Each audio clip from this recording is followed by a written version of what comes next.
ओम शांति 9/11/2024 प्रातः मुरली। ओम शांति। बाप दादा मधुबन। बाबा आज कह रहे हैं, मीठे बच्चे, बाप आया है तुम बच्चों को भक्ति तो आत्मा से ज्ञानी तो आत्मा बनाने, पतित से पावन बनाने। मीठे बच्चे, बाप आया है तुम बच्चों को भक्ति तो आत्मा से ज्ञानी तो आत्मा बनाने, पतित से पावन बनाने। प्रश्न, ज्ञानवान बच्चे किस चिंतन में सदा रहते हैं? उत्तर, मैं अविनाशी आत्मा हूँ, ये शरीर विनाशी है। मैंने 84 शरीर धारण किए हैं, अब यह अंतिम जन्म है। आत्मा कभी छोटी बड़ी नहीं होती है, शरीर ही छोटा बड़ा होता है। ये आँखें शरीर में हैं, लेकिन इनसे देखने वाली मैं आत्मा हूँ। बाबा आत्मा को ही ज्ञान का तीसरा नेत्र देते हैं, वो भी जब तक शरीर का आधार ना ले तब तक पढ़ा नहीं सकते। ऐसा चिंतन ज्ञानवान बच्चे सदा करते हैं। ओम शांति। यह किसने कहा? आत्मा ने। अविनाशी आत्मा ने कहा शरीर द्वारा। शरीर और आत्मा में कितना फर्क है? शरीर 5 तत्व का इतना बड़ा पुतला बन जाता है, भल छोटा भी है तो भी आत्मा से तो जरूर बड़ा है। पहले तो एकदम छोटा पिंड होता है, जब थोड़ा बड़ा होता है तब आत्मा प्रवेश करती है। बड़ा होते होते फिर इतना बड़ा हो जाता है। आत्मा तो चैतन्य है ना। जब तक आत्मा प्रवेश न करे तब तक पुतला कोई काम का नहीं रहता। कितना फर्क है। बोलने चलने वाली भी आत्मा ही है, वो इतनी छोटी सी बिंदी ही है, वो कभी छोटी बड़ी नहीं होती, विनाश को नहीं पाती। अब ये परम आत्मा बाप ने समझाया है कि मैं अविनाशी हूँ और ये शरीर विनाशी है, उनमें मैं प्रवेश कर पार्ट बजाता हूँ। ये बातें तुम अभी चिंतन में लाते हो। आगे तो न आत्मा को जानते थे न परमात्मा को जानते थे, सिर्फ कहने मात्र कहते थे, हे परमपिता परमात्मा। आत्मा भी समझते थे, परंतु फिर कोई ने कहा तुम परमात्मा हो। ये किसने बतलाया? इन भक्ति मार्ग के गुरुओं और शास्त्रों ने। सतयुग में तो कोई बतलाएंगे नहीं। अभी बाप ने समझाया है, तुम मेरे बच्चे हो। आत्मा नेचुरल है, शरीर अननेचुरल मिट्टी का बना हुआ है। जब आत्मा है तो बोलती चलती है। अभी तुम बच्चे जानते हो, हम आत्माओं को बाप आकर समझाते हैं। निराकार शिव बाबा इस संगम युग पर ही इस शरीर द्वारा आकर सुनाते हैं। ये आंखें तो शरीर में रहती ही है। अभी बाप ज्ञान चक्षु देते हैं। आत्मा में ज्ञान नहीं है तो अज्ञान चक्षु है। बाप आते हैं तो आत्मा को ज्ञान चक्षु मिलते हैं। आत्मा ही सब कुछ करती है। आत्मा कर्म करती है शरीर द्वारा। अभी तुम समझते हो, बाप ने ये शरीर धारण किया है। अपना भी राज बताते हैं, सृष्टि के आदि मध्य अंत का राज भी बताते हैं, सारे नाटक का भी नॉलेज देते हैं। आगे तुमको कुछ भी पता नहीं था। हाँ, नाटक जरूर है। सृष्टि का चक्र फिरता है, परंतु कैसे फिरता है यह कोई नहीं जानते हैं। रचयिता और रचना के आदि मध्य अंत का ज्ञान अभी तुमको मिलता है, बाकी तो सब है भक्ति। बाप ही आकर तुमको ज्ञानी तो आत्मा बनाते हैं। आगे तुम भक्ति तो आत्मा थे, तू आत्मा भक्ति करते थे। अभी तुम आत्मा ज्ञान सुनते हो। भक्ति को कहा ही जाता है अंधियारा। ऐसे नहीं कहेंगे भक्ति से भगवान मिलता है। बाप ने समझाया है, भक्ति का भी पार्ट है, ज्ञान का भी पार्ट है। तुम जानते हो, हम भक्ति करते थे तो कोई सुख नहीं था। भक्ति करते धक्का खाते रहते थे, बाप को ढूंढते थे। अभी समझते हो, यज्ञ तप दान पुण्य आदि जो कुछ करते थे, ढूंढते ढूंढते धक्का खाते खाते तंग हो जाते हैं, तमोप्रधान बन जाते हैं। क्योंकि गिरना होता है ना, झूठे काम करना, छी छी होना होता है। पतित भी बन गए हैं। ऐसे नहीं कि पावन होने के लिए भक्ति करते थे। भगवान से पावन बनने बिगर हम पावन दुनिया में जा नहीं सकेंगे। ऐसे नहीं कि पावन बनने बिगर भगवान से नहीं मिल सकते। भगवान को तो कहते हैं आकर पावन बनाओ। पतित ही भगवान से मिलते हैं पावन होने के लिए। पावन से तो भगवान मिलता नहीं। सतयुग में थोड़ी ही इन लक्ष्मी नारायण से भगवान मिलता है। भगवान आ करके तुम पतितों को पावन बनाते हैं और तुम ये शरीर छोड़ देते हो। पावन तो इस तमो प्रधान पतित सृष्टि में रह नहीं सकते। बाप तुमको पावन बनाकर गुम हो जाते हैं। उनका पार्ट ही ड्रामा में वंडरफुल है। जैसे आत्मा देखने में आती नहीं है, भल साक्षात्कार होता है तो भी समझ ना सके, और तो सबको समझ सकते हैं ये फलाना है, ये फलाना है। याद करते हैं, चाहते हैं फलाने का चैतन्य में साक्षात्कार हो, और तो कोई मतलब नहीं। अच्छा, चैतन्य में देखते हो फिर क्या, साक्षात्कार हुआ फिर तो गुम हो जाएगा। अल्पकाल क्षणभंगुर सुख की आश पूरी होगी, उसको कहा जाएगा अल्पकाल क्षणभंगुर सुख। साक्षात्कार की चाहना थी, वो मिला। बस यहाँ तो मूल बात है पतित से पावन बनने की। पावन बनेंगे तो देवता बन जाएंगे, अर्थात स्वर्ग में चले जाएंगे। शास्त्रों में तो कल्प की आयु लाखों वर्ष लिख दी है। समझते हैं कलयुग में अर्जुन 40,000 वर्ष परे हैं। बाबा तो समझाते हैं सारा कल्प ही 5,000 वर्ष का है।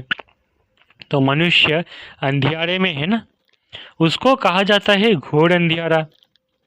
ज्ञान कोई में है नहीं, वो सब है भक्ति। रावण जब से आता है तो भक्ति भी उनके साथ है, और जब बाप आते हैं तो उनके साथ ज्ञान है। बाप से एक ही बार ज्ञान का वर्षा मिलता है, घड़ी घड़ी नहीं मिल सकता। वहाँ तो तुम कोई को ज्ञान देते नहीं, दरकार ही नहीं। ज्ञान उनको मिलता है जो अज्ञान में है। बाप को कोई भी जानते ही नहीं। बाप को गाली देने बिगर कोई बात ही नहीं करते। ये भी तुम बच्चे अभी समझते हो।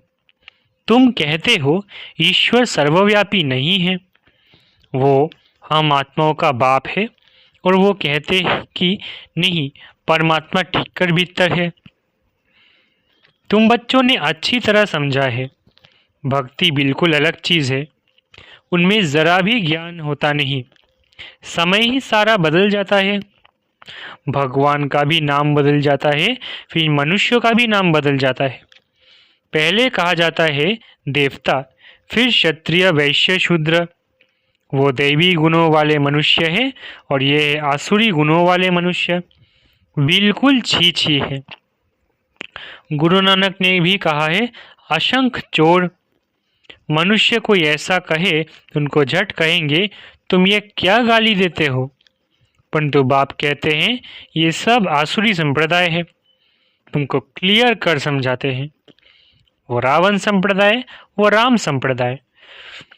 गांधी जी भी कहते थे हमको राम राज्य चाहिए। राम राज्य में सब निर्विकारी है, रावण राज्य में है सब विकारी। इनका नाम ही है वैश्यालय। रौरव नरक है ना। इस समय के मनुष्य विषय वैतरणी नदी में पड़े हैं। मनुष्य जानवर आदि सब एक समान है। मनुष्य की कोई महिमा भी नहीं है। 5 विकारों पर जीत पाते तुम मनुष्य से देवता पद पाते हो, बाकी सब खत्म हो जाते हैं। देवताएं सब सतयुग में रहते थे, अभी इस कलयुग में असुर रहते हैं। असुरों की निशानी क्या है? 5 विकार। देवताओं को कहा जाता है संपूर्ण निर्विकारी और असुरों को कहा जाता है संपूर्ण विकारी। वो है 16 कला संपूर्ण और यहाँ है 9 कला। सबकी कला काया चट हो गई है। अब ये बाप बच्चों को बैठ समझाते हैं। बाप आते भी हैं पुरानी आसुरी दुनिया को चेंज करने। रावण राज्य वैश्यालय को शिवालय बनाते हैं। उन्होंने तो यहाँ ही नाम रख दिए हैं, त्रिमूर्ति हाउस, त्रिमूर्ति रोड। आगे थोड़ी ही ये नाम थे। अब होना क्या चाहिए? ये सारी दुनिया किसकी है? परमात्मा की है ना। परमात्मा की दुनिया है जो आधा कल्प पवित्र आधा कल्प अपवित्र रहती है। क्रिएटर तो बाप को कहा जाता है ना, तो उनकी ही ये दुनिया हुई ना। बाप समझाते हैं मैं ही मालिक हूँ, मैं बीज रूप चैतन्य ज्ञान का सागर हूँ। मेरे में सारा ज्ञान है और कोई में नहीं।